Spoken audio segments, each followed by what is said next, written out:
How you doing? Old man here, back out here with Brian. It's October, end of October. We haven't been out here in a hot minute. Fishing's pretty slow. Trying to live and die by the topwater, see if I can get some action. Anyway, it's beautiful weather here in Florida. But like I said, the bite's slow. To me, this is a difficult time of year to fish, but it's still fun.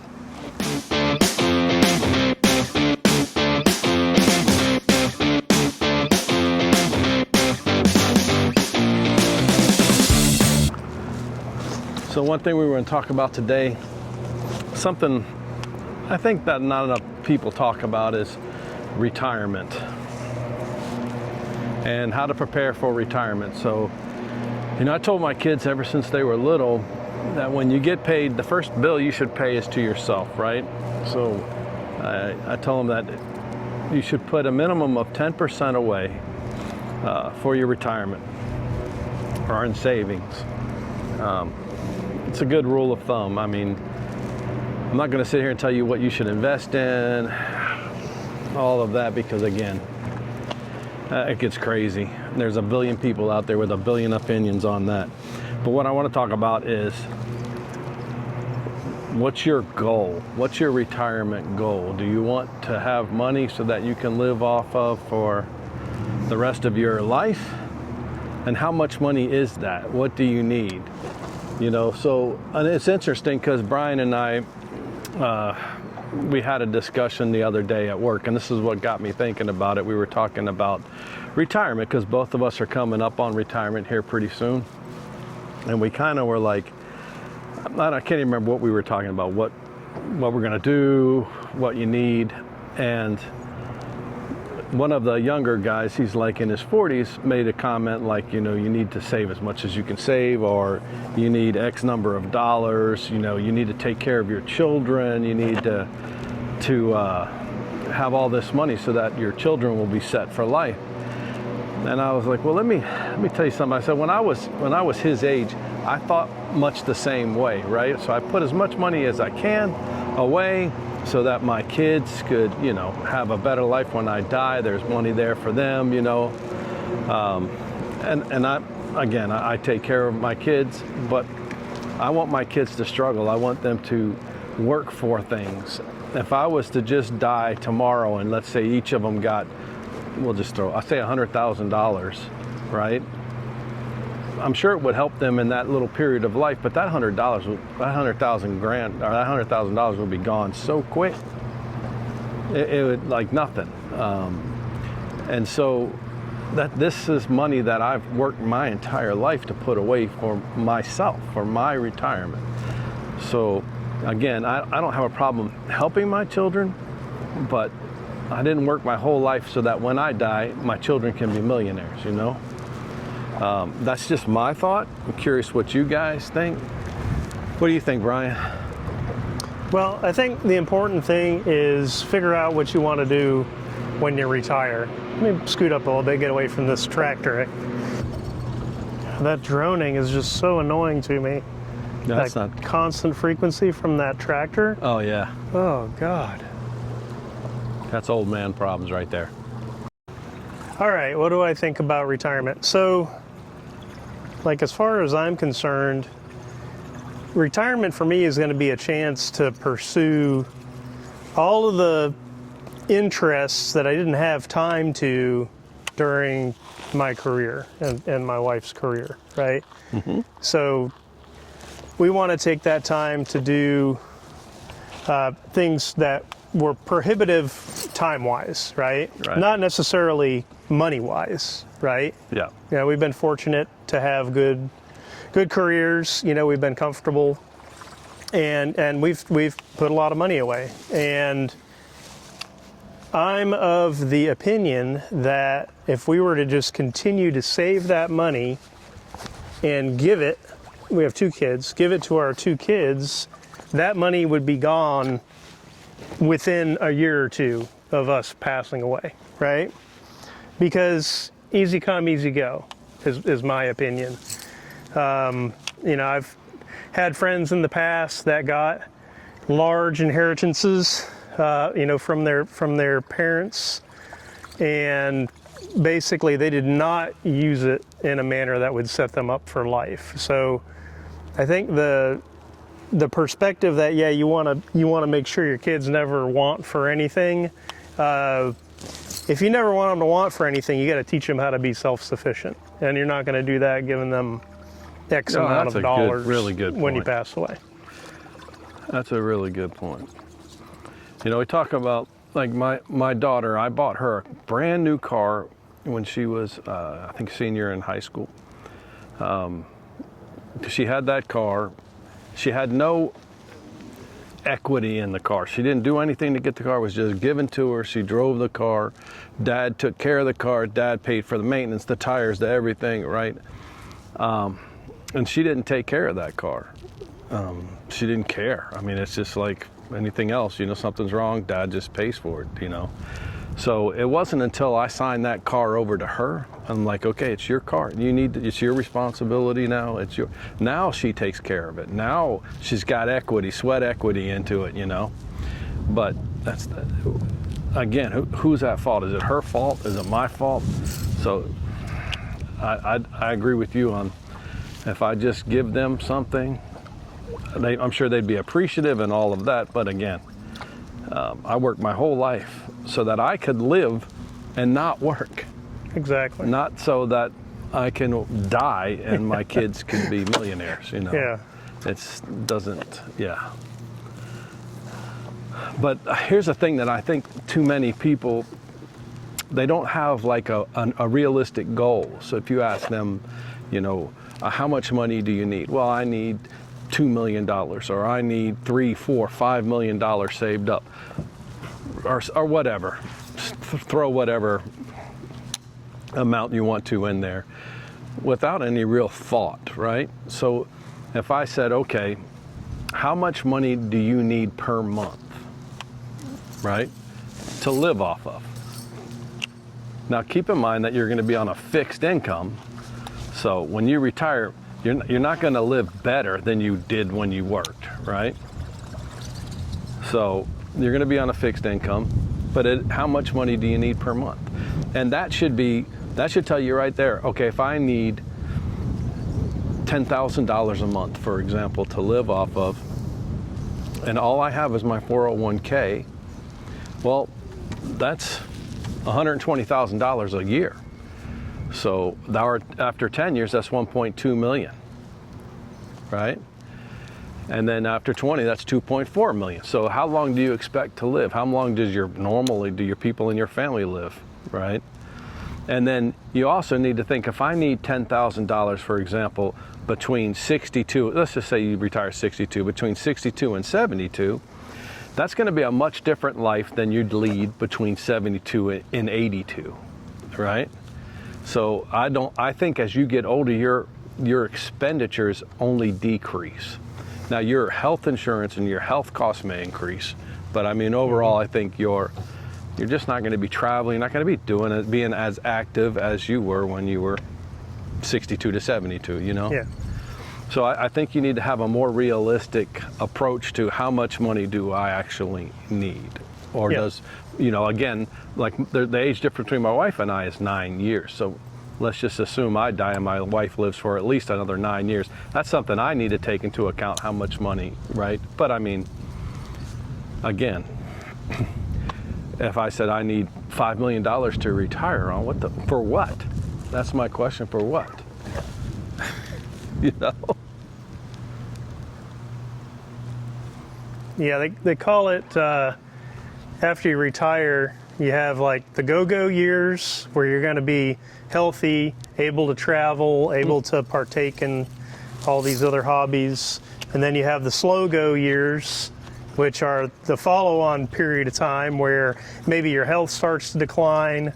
You're not going to be doing as much traveling or, you know, these other hobbies that you were into. And then there's the no-go years, which is where your health's at the point where you can't do anything anymore, right? Yeah. Mm-hmm. So I think the amount of money that you're going to burn through is proportional, you know, to those periods of time. Right. Like in my situation, if I was to retire today, right, 57, if I was to retire, I'm not planning on retiring at 57, but let's say I was to retire today, I have enough saved up to last me, to pay for what I need to pay for. Which begs the question, so why do I continue to put in? Why do I continue to invest? Why do I continue? Kind of goes against what I'm saying, but maybe maybe one year I want to buy a new car. Maybe one year I have some expenditure that I don't foresee. Maybe I need to help my child buy a house. I don't know. But I mean, as it is right now, I don't plan on doing those things. At least I don't think I'm going to do those things, but you never know. But again, it's like, why? I mean, at what point how do you teach those kids that are like in their 40s, you know, because we were the same way. Oh yeah. You know, and so what happens is, I guess what we were talking about is, if you spend your whole life putting money away, sacrificing to save as much as you possibly can so that you can retire, you can live, you've just taken so many good years of your life where we're never living, you know. So I think you need to find a happy medium where you can actually live your life, enjoy things, do things, without the fear that, you know, I don't know, that you're not going to be able to retire, or I don't know. Because I think I spent too many of my years not living, and I kind of regret that.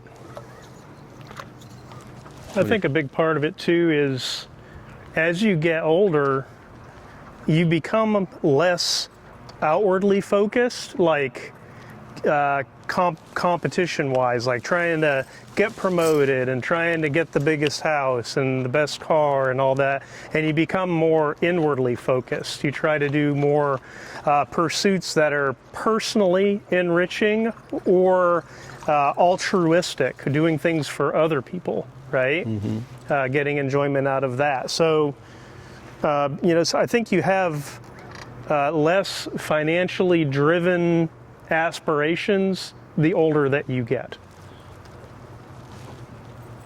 Yeah, I mean, I can see that. I can see. I think it's more of a shift. I definitely think it's more of a shift in mentality, you know. Right.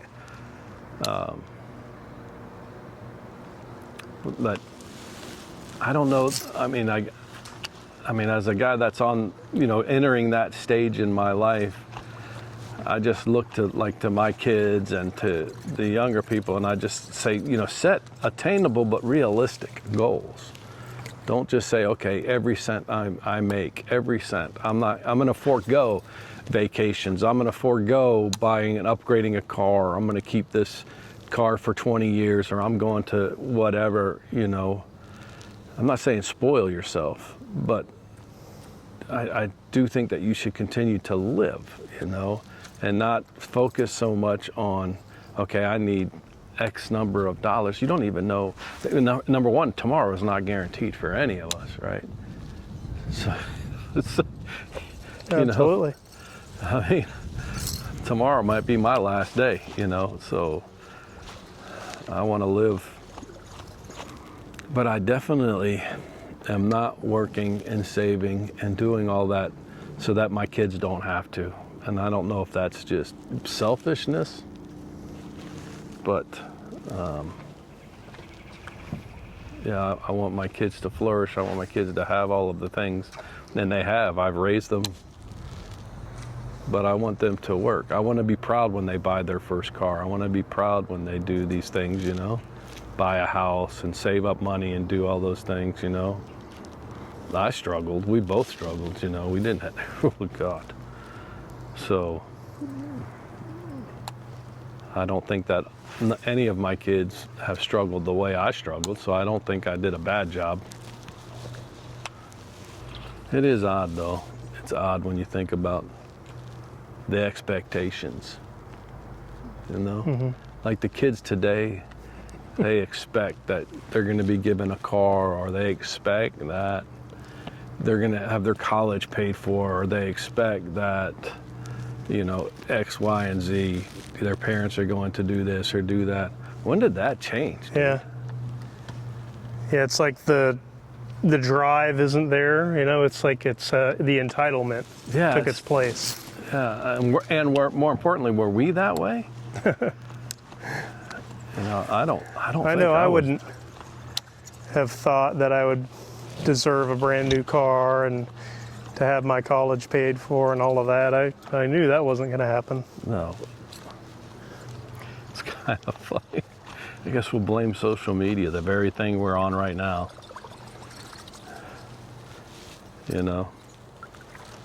The fallacies, the living this fake life, having all of these things going and doing this, so many of these influencers do and have, and these people want. I don't know, dude.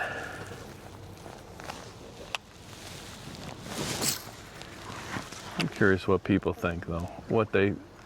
Especially, I think our generation, I think a lot of them think the same way we do, that, hey, I was there, I want to help my kids.